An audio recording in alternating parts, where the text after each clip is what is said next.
भक्तों, ओम नमः शिवाय, श्री शिवाय नमस्तुभ्यम, जय श्री महाकाल। जी हाँ भक्तों, क्या आपका भी जो बच्चा है उसका जो मन है वो पढ़ाई लिखाई में बिल्कुल भी नहीं लगता। आप लोग बहुत ज़्यादा परेशान रहते हो उसकी पढ़ाई के लिए कि आखिरकार हमारा जो बच्चा है वो पढ़ता क्यों नहीं है। जब भी आप उसको पढ़ाने के लिए बैठाते हो तो वो कहीं घूमने चला जाएगा, कहीं खेलने चला जाएगा, कहीं कुछ करने लगे, कहीं कुछ, लेकिन पढ़ेगा बस बिल्कुल भी नहीं। आप लोग बहुत ज़्यादा परेशान भी रहते हो कि आखिर ऐसा क्या हो गया जिसके कारण हमारा जो बच्चा है वो पढ़ता नहीं है। तो आपको परेशान होने की ज़रूरत नहीं है। और आप लोग मान लीजिए बहुत ज़्यादा परेशान रहते भी हैं कि आखिर हम बढ़ाते हैं और लेकिन बच्चा जो है ना वो पढ़ता नहीं है। ठीक ना, जब भी पढ़ाने के लिए बैठाते हैं तो कहीं खेलने चला जाएगा, कहीं घूमने चला जाएगा, कहीं कुछ करने लगे, कहीं कुछ, लेकिन पढ़ेगा बस बिल्कुल भी नहीं। तो आपको परेशान होने की बिल्कुल भी आवश्यकता नहीं है, क्योंकि आज जो मैं आपको उपाय बताने वाला हूँ उससे आपका जो बच्चा है ना अवश्य रूप से पढ़ाई की ओर आकर्षित होगा ही होगा।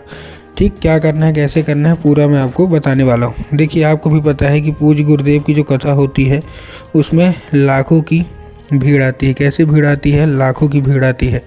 और जब गुरुदेव की कथा में लाखों की भीड़ आती है तो वहाँ ज़्यादातर जो भक्त होते हैं वो क्या करते हैं, पत्र के द्वारा अपनी इच्छा और पत्र के द्वारा अपनी मनोकामना जो होती है वो गुरुदेव तक पहुंचाते हैं। ठीक, तो अभी गुरुदेव की कथा चल रही थी, आज से 4 से 5 महीना पहले की बात है। गुरुदेव की कथा चल रही थी और गुरुदेव की कथा में लाखों की भीड़ आई।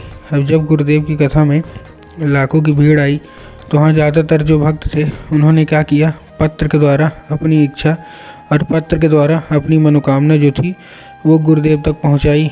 अब जब गुरुदेव के पास पत्र पहुंचा और गुरुदेव ने पत्र पढ़ा तो वहाँ गुरुदेव ने देखा कि ज़्यादातर जो भक्त हैं उनकी क्या है, केवल और केवल एक ही इच्छा और एक ही मनोकामना है। क्या? कि गुरुदेव, हमारा जो बच्चा है उसका जो मन है वो पढ़ाई की ओर बिल्कुल भी नहीं लगता। हम लोग बहुत ज़्यादा परेशान हैं कि हमारा जो बच्चा है वो आखिर क्यों नहीं पढ़ता। जब भी हम उसको पढ़ाने के लिए बैठाते हैं तो कहीं वो घूमने चला जाएगा, कहीं वो खेलने चला जाएगा, कहीं कुछ करने लगे, कहीं कुछ, लेकिन पढ़ेगा बस बिल्कुल भी नहीं। हमको भी समझ में नहीं आता कि आखिर ऐसा क्या होगा कि हमारा जो बच्चा है वो पढ़ता नहीं है। हमने उसके पीछे क्या कुछ नहीं किया, बहुत अच्छी उसको स्कूल में डाला, बहुत अच्छा कोचिंग ट्यूशन दी, हर एक तरह की सुख सुविधा भी दी, लेकिन फिर भी जो बच्चा है ना उसका जो मन है वो पढ़ाई में बिल्कुल भी नहीं लगता।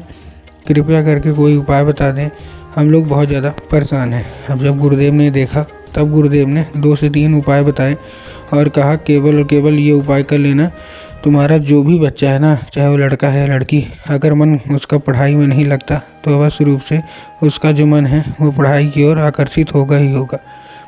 ठीक, अब जब गुरुदेव ने ये उपाय बताया तो लोगों ने जा जाके इस उपाय को घर में करना शुरू कर दिया। अब जैसे ही लोगों ने जा जाके इस उपाय को घर में करना शुरू कर दिया, वही लोग गुरुदेव की कथा में मात्र 1 से 1.5 महीने के बाद वापस आए।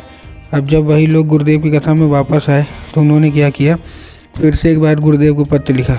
लेकिन ये वाला जो पत्र था ना, ये गुरुदेव को धन्यवाद के रूप में पत्र था कि गुरुदेव धन्य हो आपका, आपके द्वारा बताया गया उपाय हमने कर लिया है, हमारी सारी इच्छा सारी मनोकामना जो है वो पूरी हो गई है। हमारा जो बच्चा था ना जिसका मन पढ़ाई में बिल्कुल भी नहीं लगता था, अब वो बिना कुछ बोले बिना कुछ कहे केवल और केवल जो है वो पढ़ाई ही करता है। आपका कोटि कोटि धन्यवाद।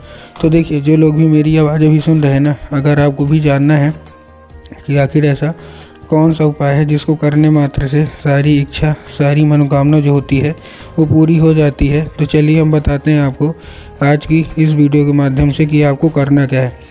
तो बस उपाय ध्यान से सुन के अच्छे से करिएगा ज़रूर, लेकिन उसके पहले चैनल पे अगर पहली बार आए हैं और आवाज़ मेरी पहली बार सुन रहे हैं तो वीडियो कर दें लाइक और चैनल को भी कर लें सब्सक्राइब, ताकि पूजनीय पंडित प्रदीप जी मिश्रा के रोज़ नए नए उपाय जो कि मैं उनकी कथा से सुनता हूँ, श्रवण करता हूँ, सबसे पहले मैं आपको प्राप्त करा सकूँ। ठीक, तो देखिए, जो हमारा सबसे पहला उपाय है, इस उपाय में आपको करना क्या है, सामग्री जो लगेगी वो 3 काली तिल है और साथ में एक धतूरा है। क्या क्या है? 3 काली तिल और एक धतूरा।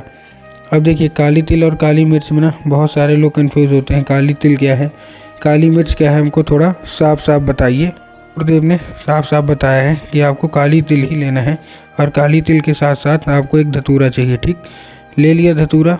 अब धतूरा लेने के बाद आपको करना क्या है, जैसे आपने धतूरा लिया, धतूरा लेने के बाद आपको चुपचाप करना क्या है, अपने बच्चे के हाथ में देके उसको भेज दीजिए कहाँ, सीधा सीधा शिव मंदिर।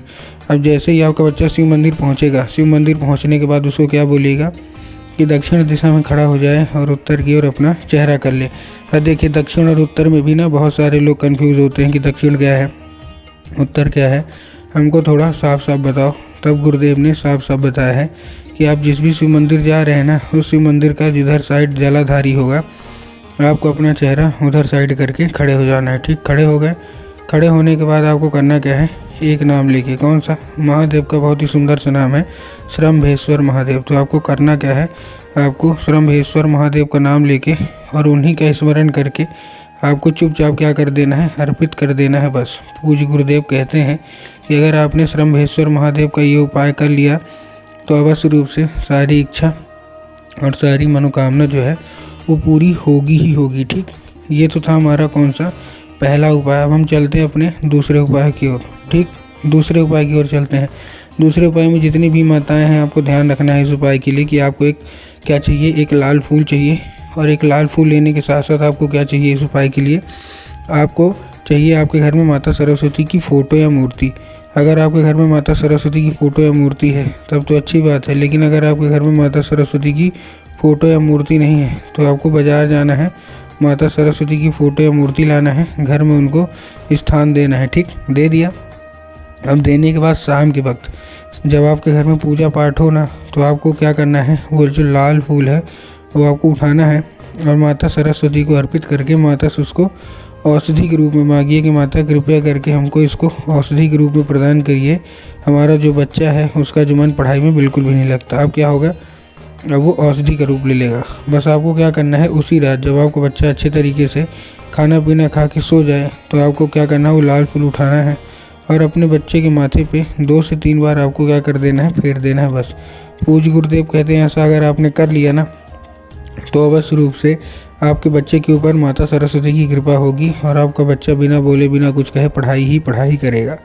ठीक, ये तो था कौन सा, ये था हमारा दूसरा उपाय। अब हम चलते हैं अपने तीसरे और आखिरी उपाय की ओर। अब देखिए जो हमारा तीसरा और आखिरी उपाय है, इस उपाय में आपको करना क्या है, तीसरे और आखिरी उपाय में एक पान का पत्ता चाहिए और पान के पत्ते के ऊपर आपको शहद का लेपन चाहिए। ठीक, तो पान का पत्ता लिया, पान के पत्ते के ऊपर शहद का लेपन कर दिया। अब लेपन करने के बाद आपको करना क्या है, जैसे आपने लेपन किया, लेपन करने के बाद आपको चुपचाप क्या कर देना है, उसको जो लेपन आपने किया, लेपन करने के बाद आपको उसको चुपचाप केवल और केवल भेज देना अपने बच्चे को, कहाँ, सीधा सीधा शिव मंदिर। अब जैसे ही आप शिव मंदिर भेजेंगे, शिव मंदिर भेजने के बाद उसको बोलिएगा कि माता शोक सुंदरी की जगह में, जो कि जलाधारी के बिल्कुल बीचों बीच जगह होती है, वहाँ अर्पित कर दे बस। पूज्य गुरुदेव कहते हैं कि अगर आपने ऐसा कर दिया और वहाँ अर्पित किया तो माता शोक सुंदरी की कृपा बस रूप से होगी और आपके बच्चे का जो मन है, जिसका भी मन पढ़ाई लिखाई में भी नहीं लगता ना, अवश्य रूप से उसका जो मन है वो पढ़ाई की ओर आकर्षित होगा ही होगा।